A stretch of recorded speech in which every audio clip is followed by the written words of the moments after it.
अब सबसे important segment ये है कि इसको प्रिवेंट कैसे किया जा सकता है। सो प्रिवेंशन के लिए सबसे इम्पॉर्टेंट है कि आपको इसकी जानकारी होनी चाहिए कि ये वायरस क्या है और कैसे फैलता है। तो ये जो वायरस है सेक्सुअली ट्रांसमिटेड होता है। सो जब भी आप अपने पार्टनर से मिलें तो आपको हमेशा प्रोटेक्शन यूज़ करनी है, क्योंकि प्रोटेक्शन से आप इसके वायरस की ट्रांसमिशन को काफ़ी हद तक कम कर सकते हैं या रोक सकते हैं।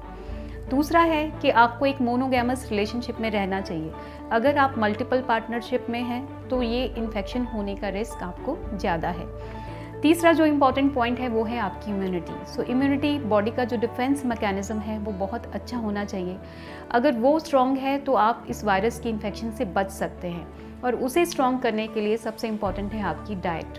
सो डाइट में आप फ्रूट्स एंड वेजिटेबल का इस्तेमाल बहुत ज़्यादा करें, जंक फूड से बचें, अच्छी प्रोटीन से भरी हुई डाइट आप खाएं।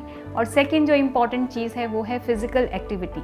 सो अपने वेट को नियंत्रण में रखिए। जितना आपका वेट आपके हाइट के हिसाब से एक प्रॉपर BMI होगा, उतना ही आपका इम्यूनिटी स्ट्रॉन्ग होगा और उतना ही आप इन इन्फेक्शन को including herpes and other infections को आप अपनी बॉडी को बचा सकते हैं। अगर आप स्मोक करते हैं तो प्लीज़ उसको बंद कर दीजिए, क्योंकि स्मोकिंग से आपकी इम्यूनिटी बिल्कुल डाउन चली जाती है और आप हर्पीज़ और बहुत सारी इन्फेक्शंस का शिकार हो सकते हैं। And then is the alcohol. So alcohol की क्वांटिटी भी या तो नहीं होनी चाहिए या बहुत ही लिमिटेड होना चाहिए। अगर आप इन सब चीज़ों का पालन करते हैं तो आप अपनी इम्यूनिटी को एक बूस्ट दे सकते हैं और हर्पीज़ इन्फेक्शन से बच सकते हैं। सो मेरी तरफ से जो मैं आपको एक फाइनली सुझाव देना चाहूँगी कि अगर आपको ऐसा कुछ भी लगता है कि आपको किसी तरह की इन्फेक्शन है या शक है तो आप अपने डॉक्टर से मिलिए। इसमें शर्म वाली कोई भी बात नहीं है।